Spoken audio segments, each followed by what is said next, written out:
Kalau hampa datang Kanga dan nak makan nasi minyak malam-malam, ada satu warung di Taman Kemajuan berdekatan Pasaraya Giant yang menyediakan nasi minyak dan lauk pauk tradisional. Terbaru ni ada juga pat-pat disediakan dalam menu.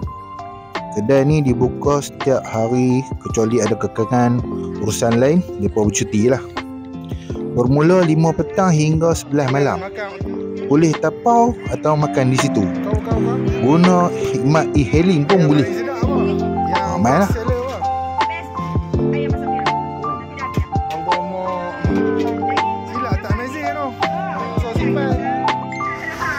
Video